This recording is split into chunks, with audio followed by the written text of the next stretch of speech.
Well, good evening, ladies and gentlemen. This is Scotty Roberts. Welcome to this, the brand new incarnation of the old resurrected Intrepid Radio Program. This was a show that I did for many years with a partner, John Ward, and we stopped doing the show about 3.5 years ago, and it has lain fallow until now. This is the brand new program. And the format is going to be pretty much the same, except you're going to have just me, at least for tonight.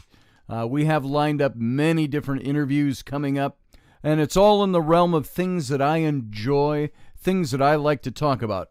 As many of you know, because I'm assuming a lot of people who are tuning in tonight are people that have listened to me with Rocky Stucci on the Situation Room.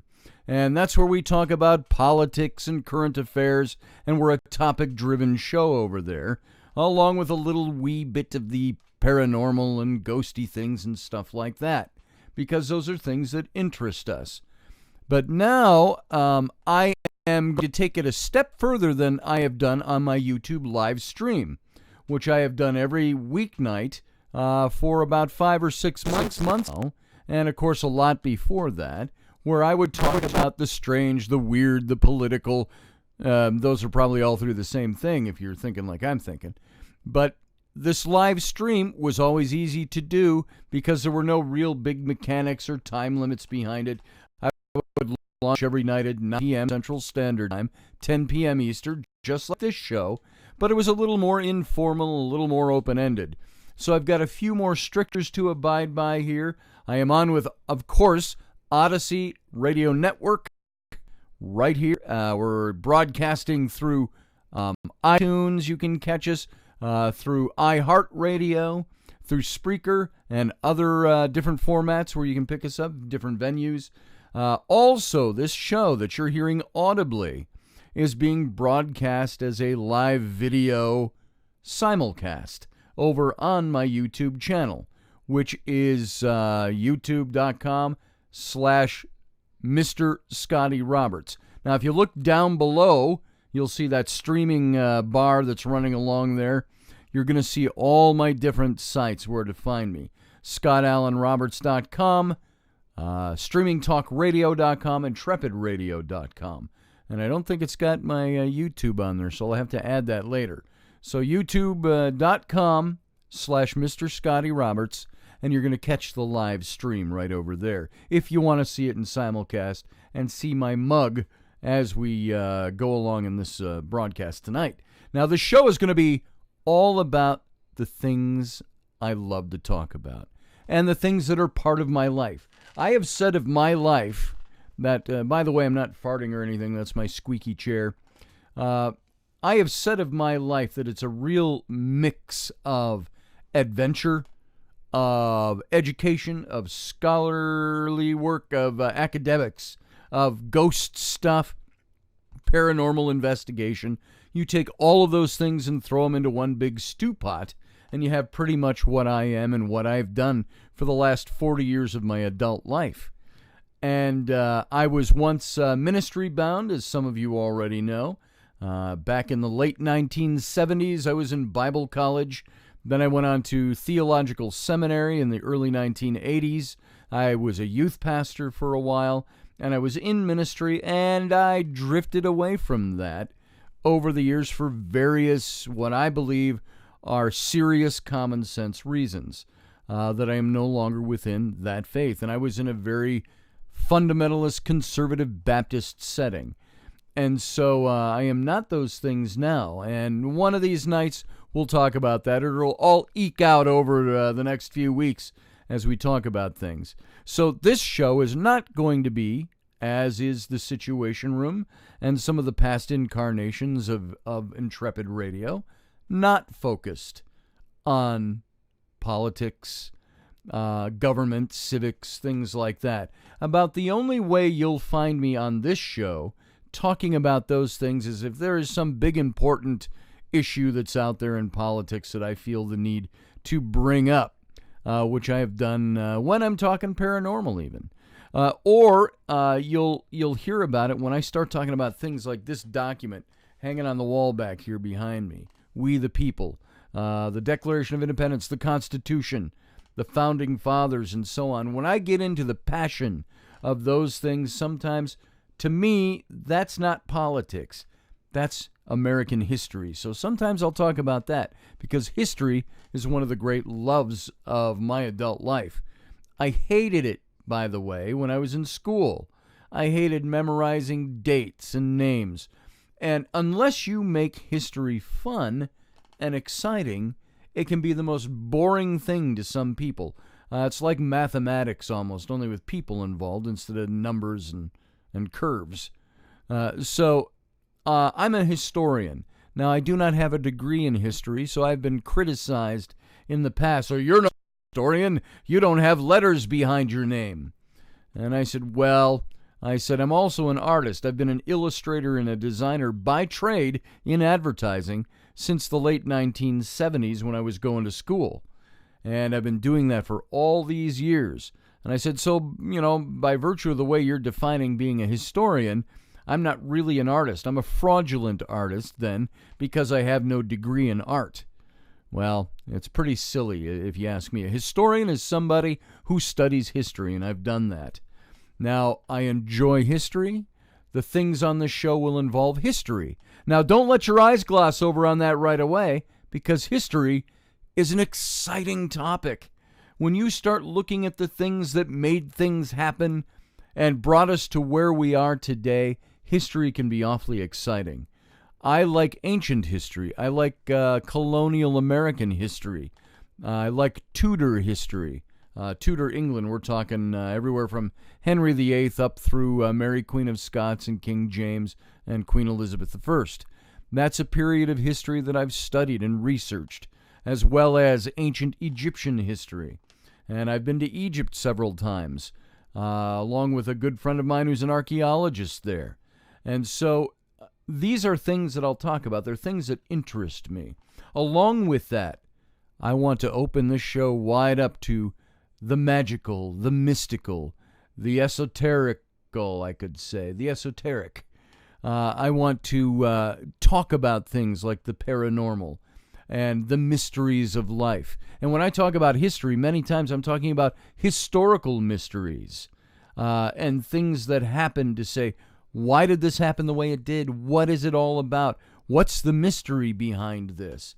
If we took, say, off the top of my head, if I just said we wanted to look into Jesus Christ and the historical mystery behind that religious figure, we would dig into that and we would try to find out. To me, it's of interest because it's pertinent to a lot of people. So I'm going to talk about those kinds of things. I'm going to talk about ghosts. I'm going to talk about ghost stories. I'm going to have some shows where you are going to come on. We're going to take live calls and have you tell your ghost stories. We're going to have you write in with some of your stories of the ghostly and the macabre. And I just did that the other night on my own YouTube channel and spent almost 2 hours just talking about certain ghost stories that took place in my life. And ghost stories almost trivializes it. It makes it sound like campfire time, everybody break out your s'mores and your popcorn and let's talk ghost stories. There'll be a little bit of that, but I also want to dig into the real accounts, the things that happened to us. Now tonight, I'm not taking calls tonight. Probably all this week I'm not taking calls. That's only because, not because I can't, it's because I don't want to do that yet. I want to make sure I get my feet firmly grounded in what this show is all about and start gaining your appreciation for what we're doing, your trust in what this show is going to tackle and get into. And then we'll start opening it up to get people to be able to call in and talk about these things. There is so much out there in the fields of esotericism, of mysticism. And I'm going to talk just a little bit tonight about the difference and what those two things are. And there's a lot out there about that stuff, about ghosts, about the paranormal, about what's real versus what's fake, about the mounting evidence in ufology and alien abduction and all of those kinds of things. We're going to hit on those topics. Why? Because I like them. This is my show. That's my favorite topic, to talk about these kinds of things. And let me let you know something. When I was growing up, And I wrote about this in the introduction to one of my books, The Rise and Fall of the Nephilim. And I started out by saying when I was a kid, I spent an inordinate amount of time on the roof of my mother's garage when I was a kid. And I'd lay there at night with my arms folded behind my back. We had a tree right alongside. I almost grew up out of the foundation of the garage. And it was a dirt floor garage. And so we'd climb up that tree and right onto the low roof. And I'd look at the stars. And I'd watch the sky. And I'd dream about the things that were already establishing in my young mind the direction I wanted to go in life. Things like Star Trek. I grew up on the original Star Trek series. And by the way, we're going to be talking about that an awful lot during the show as well. And you'll probably hear an awful lot of Star Trek references as we're going along. And I would lay on top of that roof. Once I got over my fear of the dark, which was crossing from the back stoop of the house to the tree and climbing up onto the roof, I was deathly afraid of the dark when I was a kid. And, why? What's out there? What's going to grab me? What's going to want to eat my guts while I'm screaming in horror watching it happen? What are the things? What are the monsters? The vampires, the werewolves, all of your classic movie monsters that are part of all the things you needed to be afraid of in the dark. Then there's the unknown. What's going to grab you out of the bushes as you're walking down the street after dark? I used to have a paper route with the Minneapolis Star and Tribune up here in Minneapolis, Minnesota. And for the Sunday morning paper, it was about 8 times thicker than the evening paper. And it was about like that big, and you had to stuff all the inserts into it, and you'd put them in a cart. They provided you with this yellow metal cart that had 2 wheels on it and a big handlebar in the front that you could either connect to your bike or you grab that handle and you walk your papers all over and deliver your route. And that thing was heavy. And so I would get up about 3:30 in the morning on Sundays, and we'd have to walk down to the paper shack. And by we, I had a couple of buddies who were also paper boys, and we didn't always have the ability to get together and walk that and have fun. Sometimes we did, and that's what made it great. But when I was alone, I used to have to jump off the back stoop in the dark because we didn't have an outdoor light in the back. And I would grab that cart, which sat alongside the steps, yank it out of its place, and I'd go running through the side yard to the front street where there were street lights because it was dark and pitch black in my yard. We were on a corner lot, and the back door and everything was dark back there. Big trees around us, big poplars, and it shaded that backyard. And all that evoked was images of all the things that could eat me or turn me into some kind of cryptid monster. And so I would run for the street. Then I would stand under this incandescent pool of yellow light that would shine down. And that was my safety zone. And you're looking at about a 20-foot round circle where the light seemed to hit, and then it would fade off into the dark. And you could see all the other street lamps down the road, but they didn't illuminate the street in between you and the next light. So I would suck it all up. I'd build up all my energy and all the courage I could muster, and I would shut my eyes, and I would grab that cart, and I would run toward the next street light. And with my eyes closed. I only tripped a few times that I recall. Every now and then you'd squint to make sure you're still on target, and then I'd stop at the next light because I've just worn myself out of breath running from street lamp to street lamp. And I did that for about 9 or 10 blocks to get to the paper shack where we'd collect our papers. And by the time I was there, it was generally starting to be dawn, and you could start to see a little better. And I'd walk with my friends and stuff like that. So that was what my early life was like. I'd lay on the roof of that garage. I'd look out into the stars, dream of being a starship captain like my hero, Captain Kirk.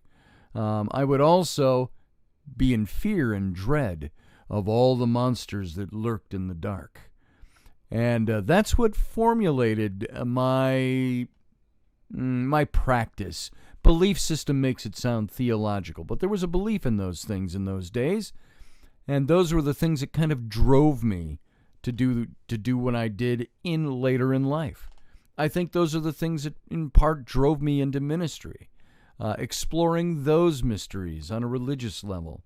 I think those drove my spirituality and where I am today. And so all of that stuff is the stuff we're going to talk about in this show. I spent a short time, about a year and a half, working for, you remember, I'm sure, the Ghost Hunters from the Sci-Fi Channel. There's now 2 Ghost Hunters shows going on at the same time, one with Grant Wilson, one with Jason Hawes. They were the original team, as you know, started back in 2003, and I watched their show pretty faithfully. And then I met them at some of the events that I attended out there, and I was reading tarot at some events through the Darkness Radio events with Dave Schrader. And through him, I met Jason and Grant, and we all became pretty good friends.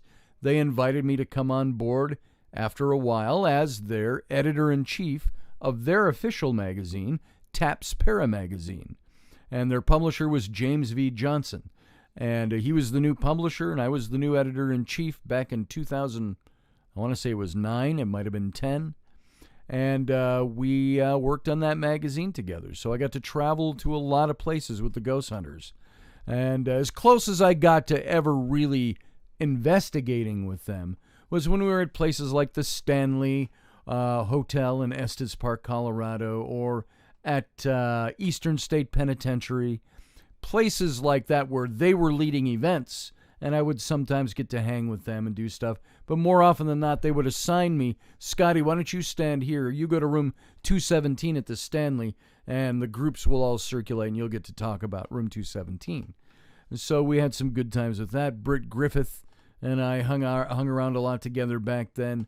Amy Bruni and Chris Williams. Didn't know Chris Williams, didn't get to know her quite as well, but she was always there, always on the periphery. We always got to hang out a little bit, and so I had a good time with that. And so that was one of the doorways for me that broke me into more and more of the paranormal world. Not the practice of it, but entering and meeting the people, the celebrities, if you will, the names that were involved. And there's still a lot of those people today that I'm going to be tapping into for interviews on this show when we talk about paranormal things. And so that is going to be one of the, I think, the exciting things of this show, is we're going to go break right back into that. And now, by the way, prior to having the Intrepid Radio Program with John Ward, I had the Scotty Roberts Show. Dun, dun, dun, dun, dun, dun, dun, dun. I mean, how's that for a classy name for a radio show? And then I started calling it Program because I didn't want it to sound so cheesy. The Scotty Roberts Program. It was also Deckening Radio, was what we had named it at one point. And I got all my start, by the way, doing paranormal radio back in 1999 when I worked with a friend of mine who had a show on air on, I think it was KOMA. That's the only call letters that come to mind out of Oklahoma City. And he was near Oklahoma City. And we did a paranormal talk radio show, a la Art Bell type of paranormal show. And we did it in the evenings, one evening a week, out of KOMA in Oklahoma. And from that paranormal show, I was able to meet guys. We did more UFO stuff. Guys like Dr. Stanley Friedman, sadly the late Stanley Friedman, Bruce Cornett, other names that are so now associated with the disclosure movement. I met a lot of people back then, 20 years ago. And then, of course, my show came up about 10 years later, and I said the only way I'll do a paranormal talk show is if I can also add it with politics. And so the Dead Reckoning radio show became a show where I talked about politics for the first hour, and I interviewed all these people I was meeting through both my publisher and through the Darkness Radio events and through the Ghost Hunters. And that really built up my network. So that's the network I'll be tapping into. I have to mention at this point, and you've probably already seen it, hanging on the wall behind my head, my Starship Enterprise. Over here on the wall, down low, is my phaser hanging on the wall, my Bigfoot on the wall. Pardon me for not making the cough button for that. And so Star Trek, one of the, it would be sappy to say it was one of the loves of my early days. No, Star Trek was one of those things that I grew up with, and it really formulated who I was and what I wanted to be and what I was all about. And I'll tell you sometime, as there's a few of you out there who have heard this a couple of times, but I'll tell all you, my new listeners, some of the stories of being able to meet Patrick Stewart on The Next Generation, tour the Enterprise sets, things like that. So when I was a child, it was fantasy. This is who I wanted to be. I wanted to be Captain Kirk when I grew up. I was hoping to God I would grow up and look like him. I picked up his manners of speech, and things like that. He was my hero when I was a little kid.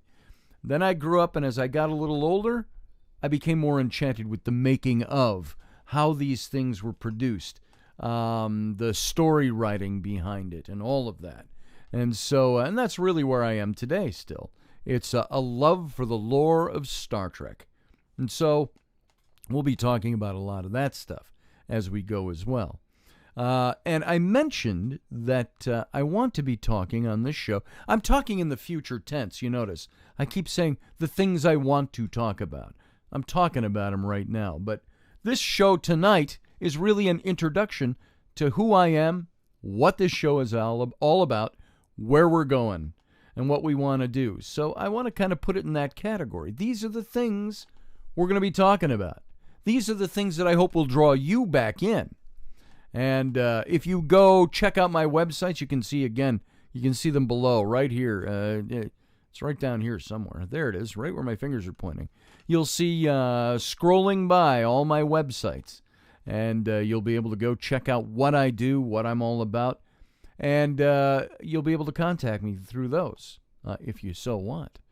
And so if you don't like the show, by the way, you can write and say so.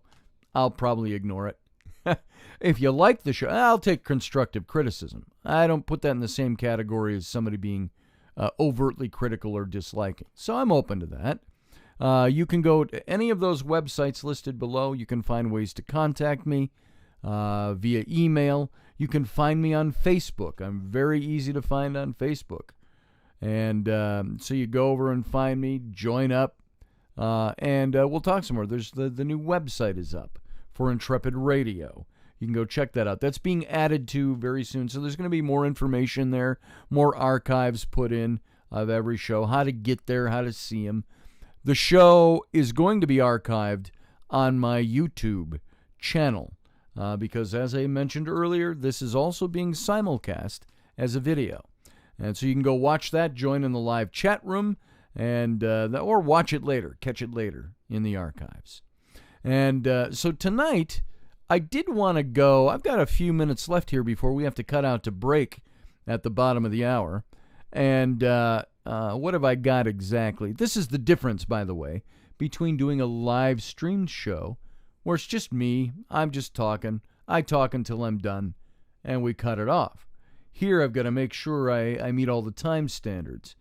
And so let's see, I'm just looking at, I've got precisely 5 minutes left until the end of this segment. So I hope I timed that right anyway. So I may cut out a minute early just in case. We'll see what happens. But some of the things I wanted to talk with you about are things that I have, somewhere I have these all open. And I want to talk about, I've written down some quotes and I've taken some notes, things I've written, things others have written. I want to talk to you about this whole thing of esoterics.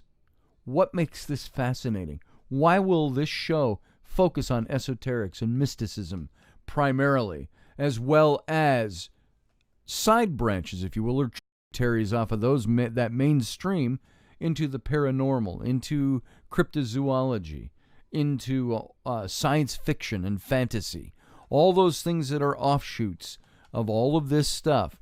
And I've got this quote here. This is by Rumi. He said, moonlight floods the whole sky from horizon to horizon.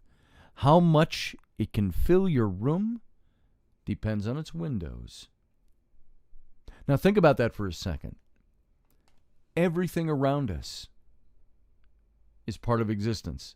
I have said many, many times over the years, I don't believe in the supernatural per se as being something that is separate from the natural. To me, there's not a natural world and a supernatural world. They coexist together. The only way you step into the supernatural is when you start,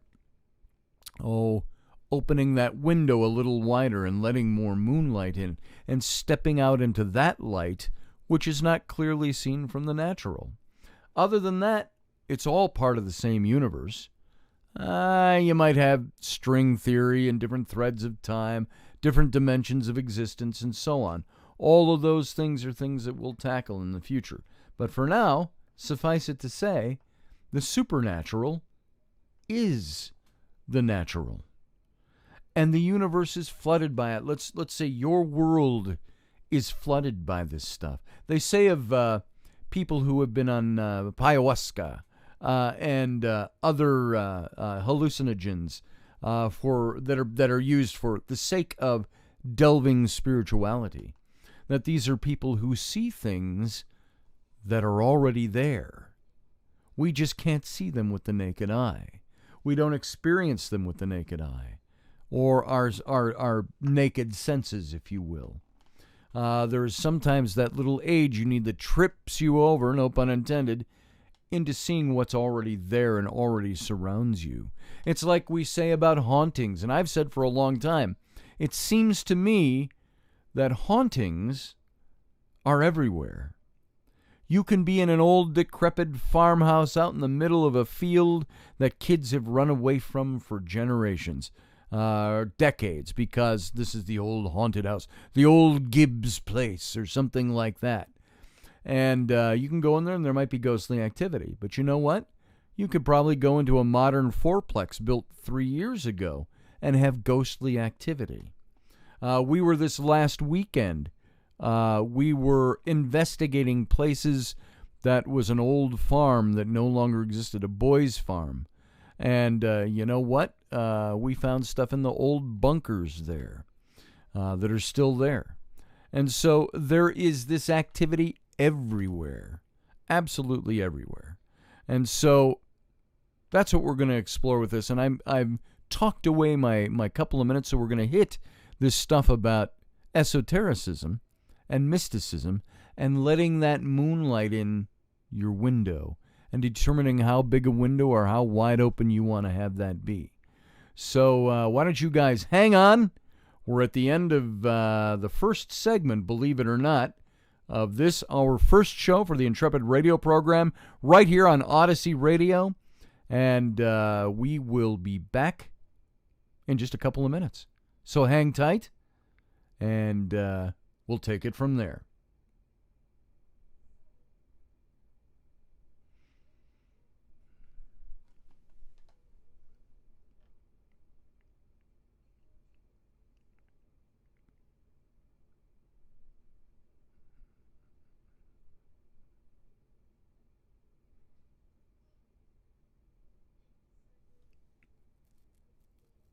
All right, folks. We're out. We're going to be out for 2 minutes now for a break. And those you can't hear this on the radio. You're only seeing this on the live stream. So, folks over there in the chat window, go ahead and send me some messages. Let me know what you're thinking. I appreciate your being here and supporting me on my first night out on the new radio gig. And coming up after this, in about now an hour and a half from now, is going to be the Rocky Stucci program, the Situation Room. And I'll be on with Rocky tonight, and we're going to be talking about Antifa and stuff like that, terrorism, which will be very, very different from the show I'm doing right now.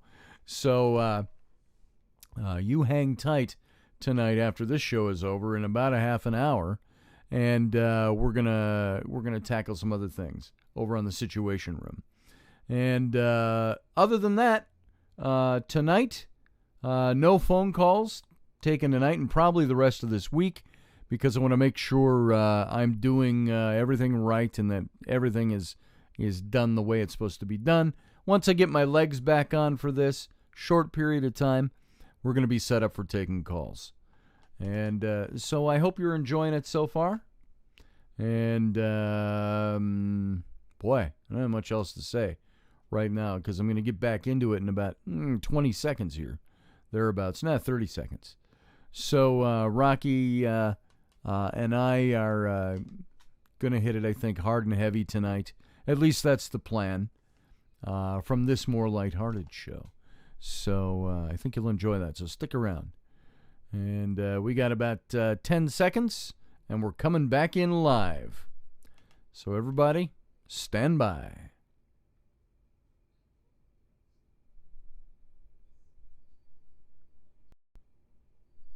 All right, ladies and gentlemen, we're back from our break. That's our first, boy, it's an evening of firsts. It's the first night of the newly improved, new incarnation of the resurrected Intrepid Radio Program. And now we're just coming in for our first in from a break from the new show. So there you go. A night of all kinds of firsts. I want to thank you all for being here. This is being broadcast nationally on ODYSY Radio, and it is also you'll find it on iHeartRadio, on Spreaker. You're going to find the live simulcast is going to be on my YouTube stream, which you'll find over at youtube.com/Mr. Scotty Roberts, and Mr. spelled out, M-I-S-T-E-R. So Mr. Scotty Roberts. And so go on over there. You can check the scrolling little bit down below the screen here. Find all my websites, the place to find me, especially intrepidradio.com. And we're just rebuilding that site, revamping it. It's good enough for this week, but it will improve as the days go on. We'll also add links. There's lots of old archives on that webpage that go all the way back to 5 years ago when we were broadcasting the original Intrepid Radio Program. So you can avail yourself of those. I would highly recommend, as you scroll down that page, there's a little graphic that shows the three of us wearing shawls and things over our heads in the dark. We're sitting on a dahabeah, floating down the Nile River in Egypt. So if you go over there and click on that link, it's called the Egyptian Archives. You're going to find 13 or 14 broadcasts that we did live over a 2-week period from Egypt. They're 30-minute broadcasts. They're a hell of a lot of fun. I think you'll enjoy it. That's one of the many trips I took over to Egypt. And so you should be able to enjoy those pretty handily over at intrepidradio.com. Now, we were talking about getting into this definition of an explanation of esotericism, of mysticism. We think of those terms, and they might seem a little high and lofty for you, but really all it is, it's the same stuff we think about today when you think of the paranormal, when you think of ghosts, you think of cryptids, you think of spirituality versus religion. All of these things are wrapped up in those original thoughts. And just give me 1 second. I'm looking at my clock here, and I'm calculating something to see how much time I have to talk about this. We came in at, that time, and if I go 8, it's going to be 15 and 20, 30. Okay, I think I know where I am. All right, I got my stopwatch on there, or my timer, and I've got it backwards, so I don't know how much time I have left. I just don't know how much time I've used up. So I have to do my math, and I'm really bad at math. I don't like it. Now, here's the thing. I could be a mathematician. I could be an accountant if I wanted to be, but then I'd have to cancel out everything else in my life that I enjoy. I am definitely not a, right brain or left brain? I'm not the meticulous mathematical side of the brain person. I'm the creative side person. And I think I got that right. Isn't left-brained creative and right-brained is mathematical? Whatever. So what I want you to take to heart tonight is this quote I gave you before the end of the first segment. And that's that moonlight floods the whole sky from horizon to horizon. And how much of it can fill your room depends on your windows. How open are you to things? Do you pull the shades back and block it out? Do you open them wide? Do you cast the sash wide open and throw open the shutters, something the sash? I can't remember, from the night before Christmas. If that's what you do, the more light you let in, I think the more you're going to find that you connect with esoterics, you connect with mysticism, you connect with spirituality, you connect with the rest of the universe.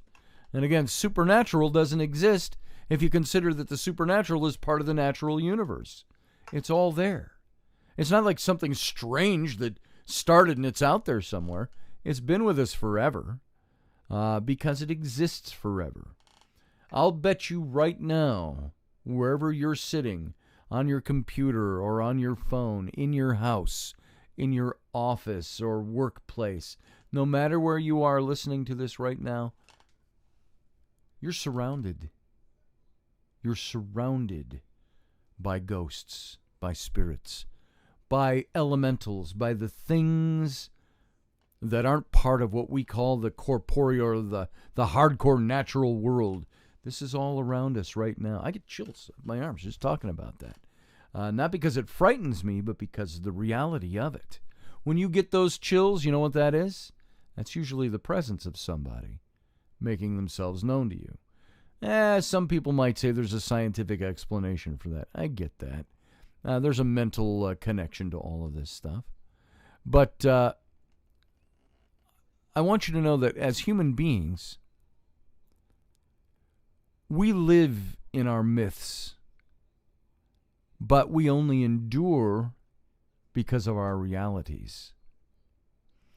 So we've got all this stuff that we adhere to, that we cling to, that we've grown up with, perhaps, or been indoctrinated into, or things that have changed us and caused us to unindoctrinate from the things that we were taught. All of those things are things that form who we are, where we are, what we're doing.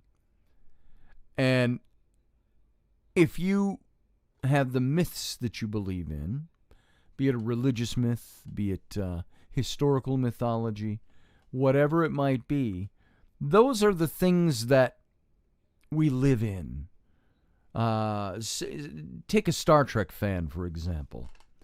I'm a Star Trek fan. Big-time Trekkie. I'm not a Trekker.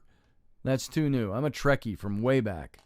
I've gone to my share of conventions dressed in my Starfleet uniform and things like that. I was part of the Renaissance Festival for years, wearing my leathers and my swords and doing stage combat and things like that. We lived, oh, my lord, my lady, and so on, yes. What to hither for, and in sooth. And we did all of that. And that was the myth we were living. There's also the little higher sort of myth.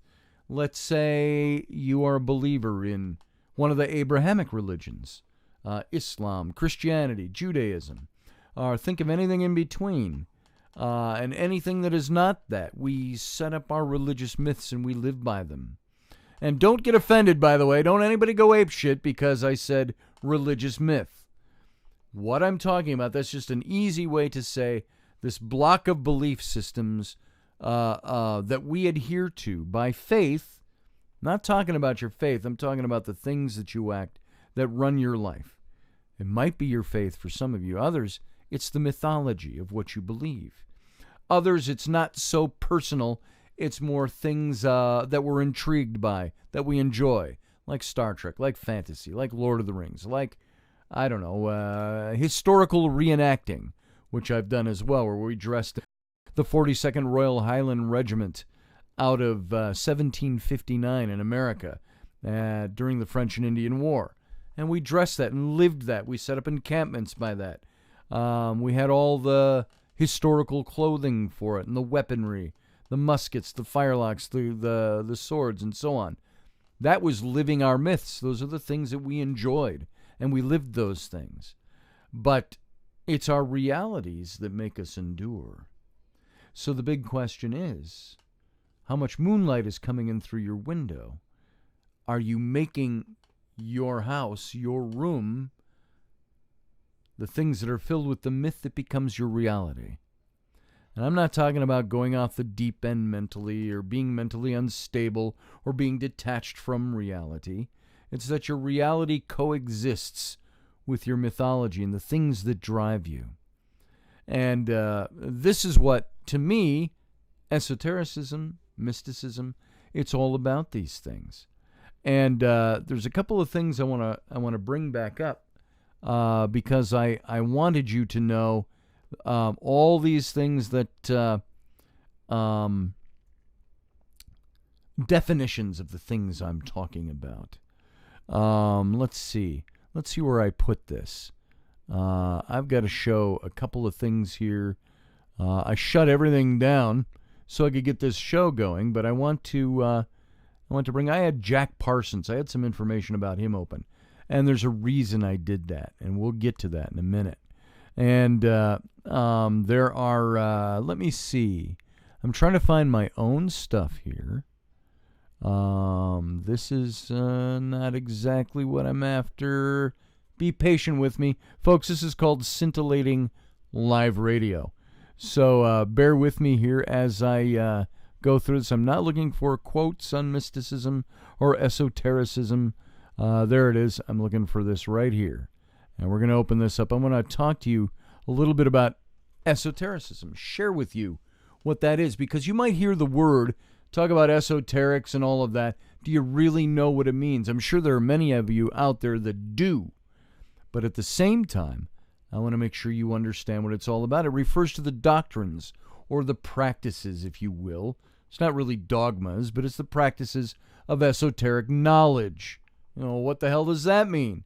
It's the quality or the state of being obscure.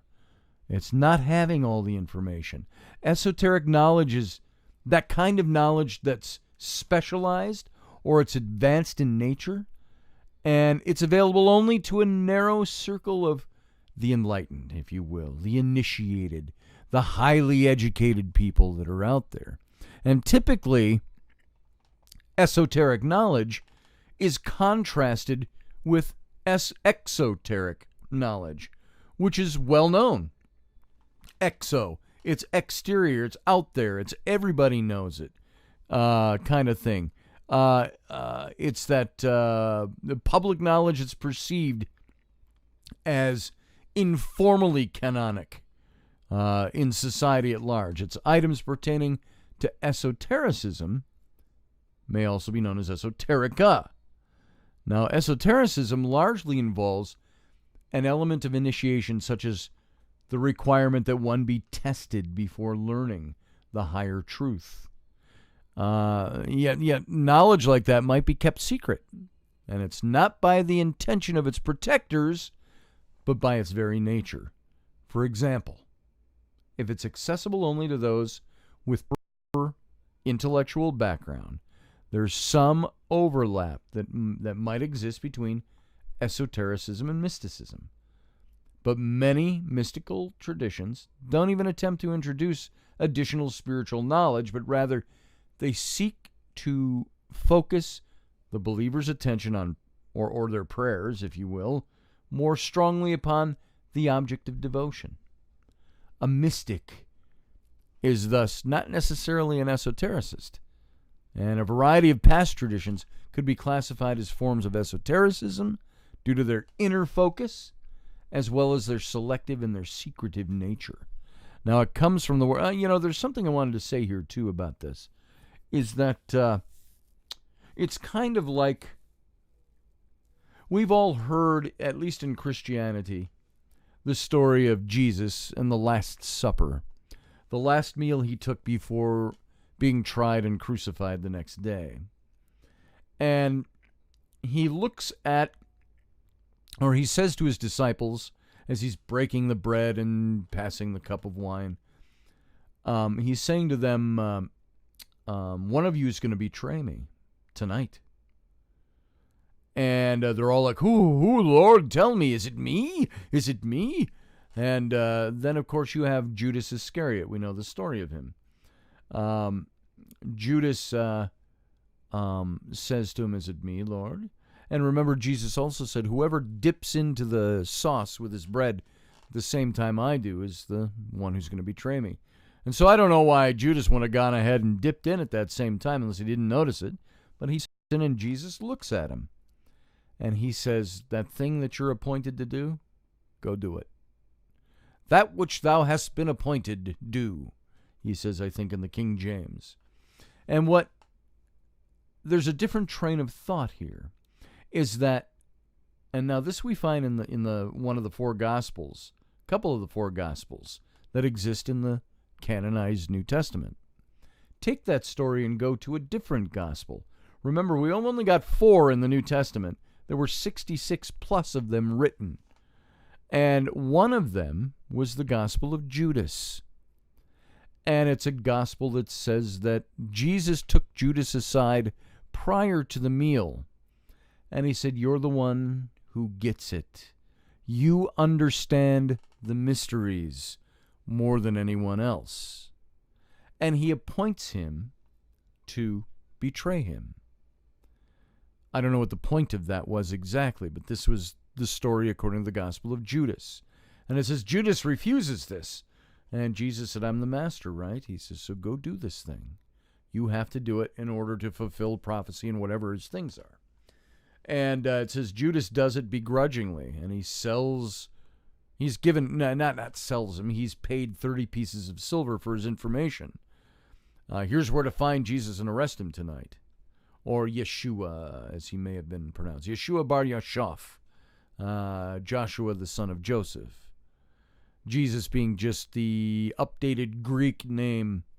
And of course there was no J sound back then, so it was Yeshua, which is Joshua.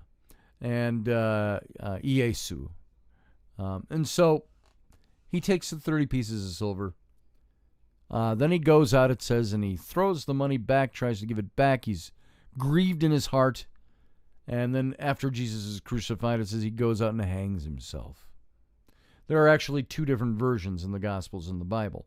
He goes and buys a field, trips on the rocks, falls over, it splits his guts open, and he dies. There's another version, one of the other Gospels, all in the New Testament, that say he goes out and hangs himself in grief. And I think there might be some truth to that. So when you look at the more esoterics, is the hidden knowledge, is the idea. It's the idea that Jesus says to Judas, you know the hidden knowledge. The other guys don't. You get it, and therefore I'm counting on you to do this thing because you understand things on a deeper level. So that's esotericism. It's that hidden knowledge, the things that aren't spoken. It comes from the Greek esoterikos and esotero, and it's the comparative form. It means within. It's that stuff, that anything that's on the inside. It's the inner stuff. The antonym is exoteric, of course, from the Greek exoterikos. And it means the outer things, outside. Plato in his dialogue, Alcibiades, written around 390 BC, he uses the expression teeso, meaning the inner things. And in his dialogue, Theaetetus, around 360 BC, he uses teexo, meaning the outside things. The probable first appearance of the Greek word esoterikos is in Lucian of Samosates, The Auction of Lives. And it was written about 166 in the Common Era, or AD. And that's where that first appears, and it's a single tradition, esotericism. Esotericism is. There, try to say some of these things fast 3 times. There's a vast array of often unrelated figures and movements all throughout history. Nevertheless, the following examples provide this overview of some of the most prominent esoteric movements. You have it in the Greco-Roman world, the mystery religions, or the mysteries. I think even if we stay with the Pontius Pilate story, this is stuff that even he adhered to. And we've only got a couple of minutes left, so we're not even going to make it to mysticism yet tonight. We might hit that up tomorrow night again and kind of pick up a little bit where we left off, but I hope to have some other things going on as well by tomorrow night. And the mysteries were this belief system in which all religious functions were closed to the non-inducted, and the inner working of the religion was kept secret from the general public. This is esotericism. So in your mind, keep it in the quick here, keep it in the category of esotericism. When we talk about esoterics, it's the hidden things. It's the things that aren't known to everybody. The things that are of the personal light. The things where the moonlight's out there from horizon to horizon, but how much gets into your personal room is how wide you open your window and let that in. So there has to be an understanding that comes of esotericism to make it something that becomes a part of who you are. So, and there are lots of topics, of course, that are listed under esotericism, if you will. You know, there's Gnosticism, Christian Gnosticism. There's Hermeticism, where you get into the Hermetics to distinguish it from different appropriations of the mysteries. There's ancient Babylonian stuff. There's Western astrology. There's some Christianity.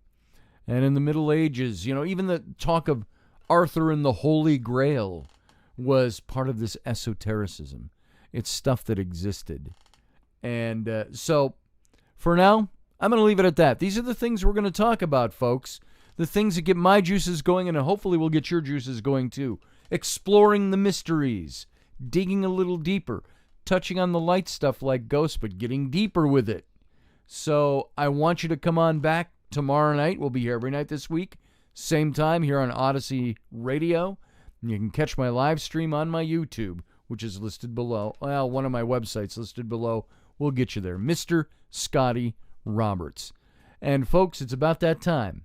Again, I hate being regimented by the clock. If we were on my YouTube stream, I'd just be blethering for another hour. But now, since we got to call it quits for tonight, I want to thank you for being here. I want to thank you for you giving me your time to spend your time with me. And I hope it's worthwhile, and I hope it means something to you. So we'll see you again here tomorrow night. Thanks for joining me. Good night.